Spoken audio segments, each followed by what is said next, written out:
जटाटवी गलज्जल प्रवाह पावितस्थले कलेवलम्ब्य लम्बिताम्भुजङ्ग तुङ्गमालिकान्तमड्डमड्डमड्डमन्निनादवड्डमर्वयं चकार चण्डताण्डवं तनोतु नः शिव शिवम्।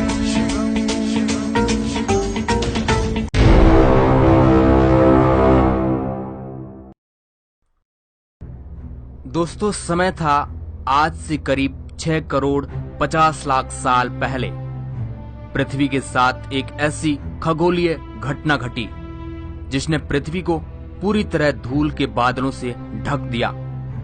इस भयानक विस्फोट से इतना अधिक मात्रा में रेडिएशन उत्पन्न हो रहा था कि इसके 800 किलोमीटर एरिया में आने वाले सभी जीव जंतु आग की भट्टी में तब्दील हो चुके थे। इस भयानक घटना से धरती पर मौजूद 90% प्रजाति का खात्मा हो चुका था।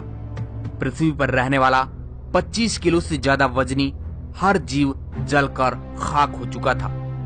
इस महाप्रलय में लाखों की संख्या में जीव मारे जा चुके थे और पेड़ पौधे भी जलकर राख हो चुके थे।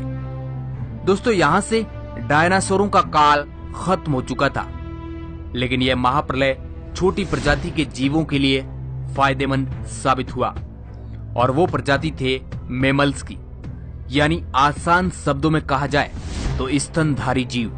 ये छोटे छोटे स्तनधारी जीव इस महाप्रलय से तो कैसे भी करके बच निकले थे, लेकिन भयंकर गर्मी से बचने के लिए इन जीवों ने अपना बसेरा जमीन के अंदर बना लिया और अपने आप को जीवित रखने के लिए सब कुछ खाना शुरू कर दिया। धीरे धीरे उस महाप्रलय को लाखों साल बीत चुके थे और अब धरती पूरी तरह उन विशालकाय डायनासोरों से आजाद हो चुकी थी। धरती का मौसम एकदम सामान्य हो चुका था। पृथ्वी की सतह पर फिर से पेड़ पौधों का विकास होने लगा और शुरुआत होती है एक नई दुनिया की। इस दुनिया में हमारे पूर्वज यानी मैमल्स समय के साथ साथ काफी विकसित हो रहे थे और ये आकार में पहले की तुलना में काफी बड़े हो चुके थे। उनमें से अलग अलग प्रजाति की उत्पत्ति हुई।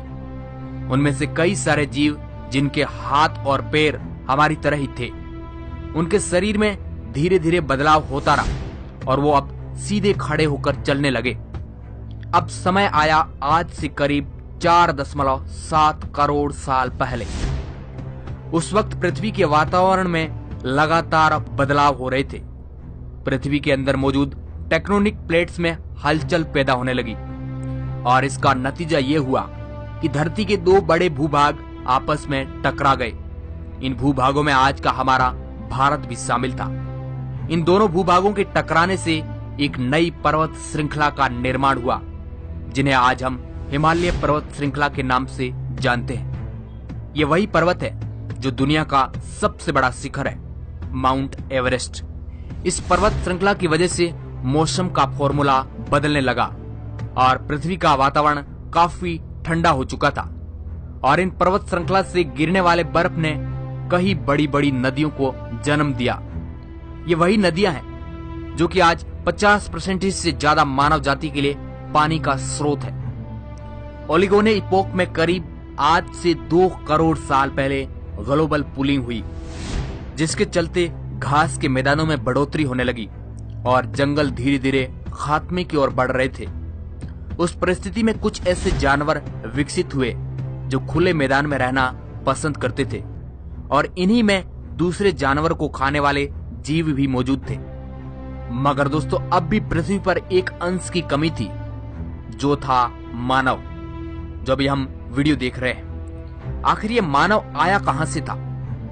आज से करीब 1 करोड़ साल पहले पृथ्वी का रूप काफी हद तक आज के जैसा बन चुका था और अब पृथ्वी की परिस्थितियां धीरे धीरे बदलने लग गई थी।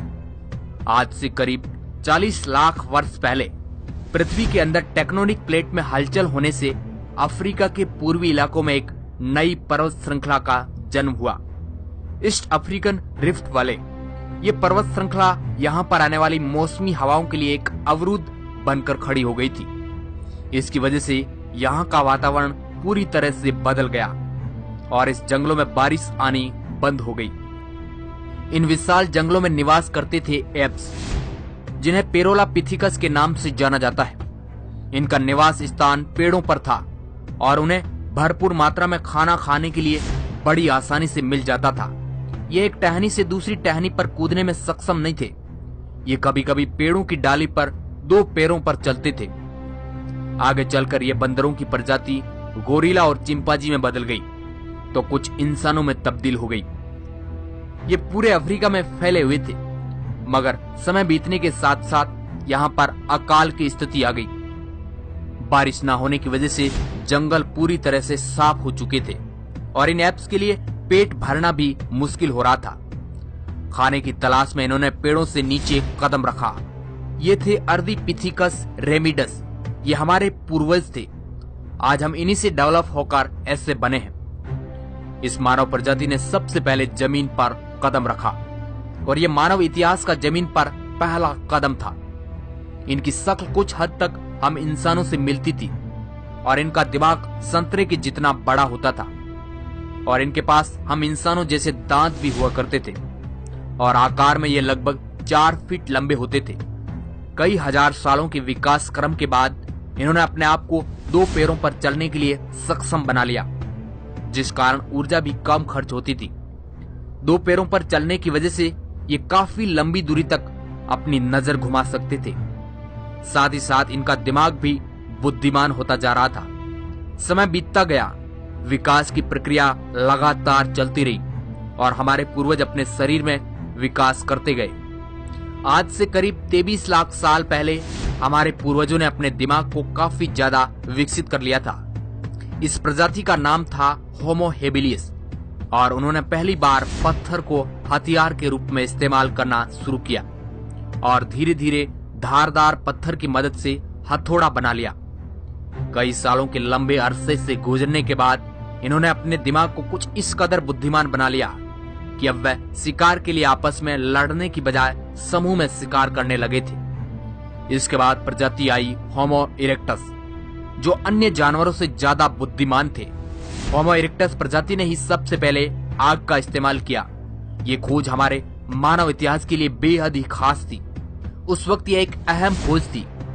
आग की मदद से ये अपने आप को ठंड से बचाए रखते थे और अंधेरों में रोशनी दिलाती थी। उन्होंने आग पर मांस को पकाना सीख लिया था। इस कारण अब परिवार का निर्माण भी होने लग गया था। हमारे पूर्वज साथ साथ रहने लगे। इससे वह अपने आप को सुरक्षित महसूस करते थे। आग से पका मांस खाने में बहुत ही कम ऊर्जा का इस्तेमाल करना पड़ता था, जिस कारण यह ऊर्जा उनके दिमाग पे खर्च होने लगी और इनका दिमाग भी आकार में काफी बड़ा हो चुका था। हमारे ये पूर्वज अन्य जानवरों से बहुत ही ज्यादा बुद्धिमान थे और पृथ्वी पर मिलजुल कर रहने वाले पहले बुद्धिमान जीव थे। लाखों साल बीत जाने के बाद कुछ आज के इंसान ने अपना रूप ले लिया और मानव अलग अलग आवाज निकालने का काबिल बन चुका था। यानी कि हमने लैंग्वेज का विकास कर लिया था, जिसके जरिए वह अपनी जानकारी एक दूसरे के साथ शेयर कर सकते थे। ये वह आखिरी विकास क्रम था। उसके बाद आज के इंसानों की उत्पत्ति हुई। हमारा अस्तित्व यानी कि होमो सैपियंस का समय शुरू हो गया। हमारे पास धरती के सभी जानवरों से बड़ा दिमाग था। अब हम कहीं पर आ जा सकते थे। हमारे पास हथियार थे। उससे भी बड़ी बात, उस वक्त हमारे पास बुद्धिमान दिमाग था और अब हम केवल एक ही महाद्वीप तक सीमित नहीं रहे, बल्कि अलग अलग महाद्वीपों पर निवास करने लगे। आज से करीब 50,000 साल पहले आइस एज शुरू हो गई और इसी वक्त इंसान चाइना और ऑस्ट्रेलिया तक पहुंच गया। धीरे धीरे हम इंसान पूरी दुनिया में फैल गए, फिर पेट पालने के लिए खेती शुरू की और इसी तरह इंसानों ने पूरी दुनिया में अपनी बस्तियां बसा दी और धीरे धीरे आज हमने अपने आप को काफी विकसित कर लिया है। कितनी कड़ी चुनौतियों के बाद आज के हम इंसान अस्तित्व में आए।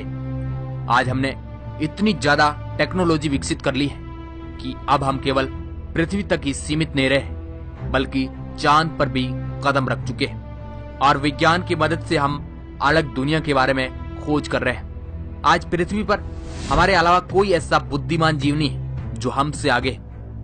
आज ऐसा समय आ चुका है कि सुबह के वक्त इंटरनेट के बगैर हमारी आंखें तक नहीं खुलती है। कुछ लोगों को इंटरनेट के बगैर लगती भी नहीं है। समझ गए ना क्या कहना चाह रहा हूं? आप टेक्नोलॉजी का उदाहरण खुद देख सकते हैं।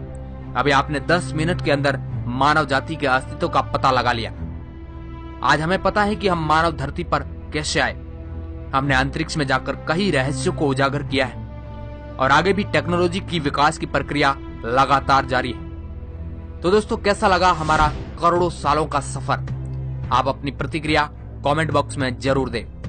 अगर वीडियो पसंद आया है तो इस वीडियो को लाइक, शेयर और सब्सक्राइब करना बिल्कुल ना भूलें। वीडियो को पूरा देखने के लिए आपका बहुत बहुत धन्यवाद।